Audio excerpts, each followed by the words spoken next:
So Andre, you didn't really get to give us a review on Stephen King's It, but you did get to see it, correct? Yes, that is correct.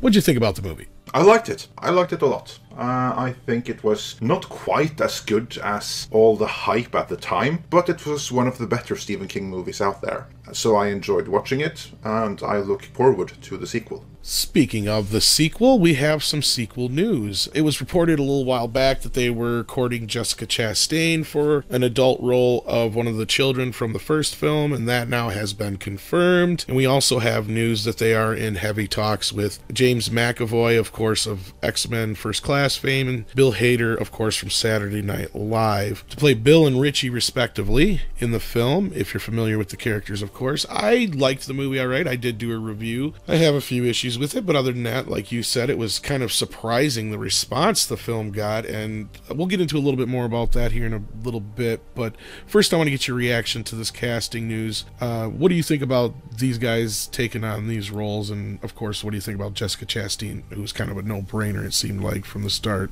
Yeah, no, Jessica Chastain is the absolutely most important actress to nail down here, because just look at the first movie, and it was like obvious that they had to go for Chastain, because they found a clone of Chastain of how she looked at age 12, basically. So obviously she's the really important one to nail down. As for the other cast, they're all really talented actors, and I'm sure they're going to be great in their parts, so I hope they'll be able to lock down McAvoy and the others.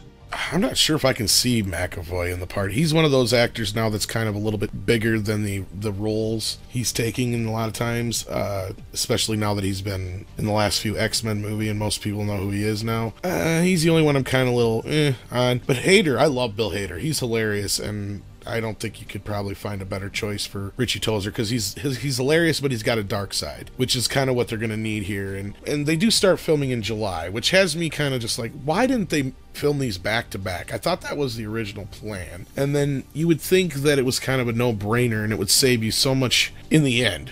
And I know they didn't anticipate it being as big of a hit as it was, and surely if they had known, they probably would have. But what's your thoughts on that, Andre? Do you think they would have been better off just doing them back-to-back, filming at the same time, a la Lord of the Rings or the original miniseries?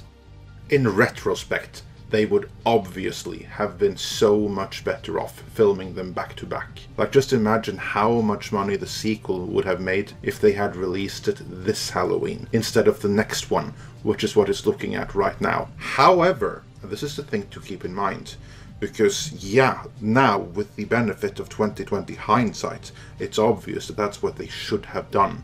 But at the time of making the decision, that wasn't obvious at all. No, the movie wasn't very expensive, not compared with other blockbuster movies. However, the filmmakers making the movie only had this budget, and they probably had to fight to get even that. And I wouldn't be surprised if the higher-ups wouldn't allocate the budget to film back-to-back before they knew the first movie was going to be a hit.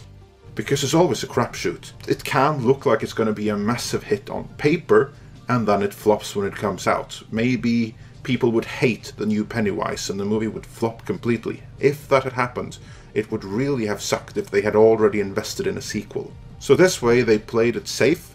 They don't earn quite as much as they would otherwise, but they're still going to earn a crap ton.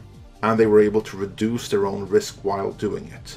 So I can perfectly well see why the studio would want to play it safe on this one, even if in retrospect they could have been a bit more risky. Yeah, I agree. I think that they would have been better off, like I said, filming it back-to-back ahead of time, but I totally see what happened in the process, especially after doing my review/retrospective. I get into a lot of what went down basically in the last decade to get this movie to the big screen in the first place. But what do you guys think about this? Are you happy about this casting? Are you looking forward to It Chapter 2, which I believe also is going to get a different title they haven't released yet? They've just said that it's not going to be called Chapter 2. So, what do you guys think about this? Let us know in the comments. With the recent changes to YouTube's monetization policy, we'd like to ask that you please consider supporting the channel through Patreon. As thanks, Patreon members will receive early notification of mini-documentaries, special behind-the-scenes Making of the Edge videos, outtakes, bloopers, lost episodes, and more. Support tiers start for as little as $1 a month. Check the link in the description. Thank you.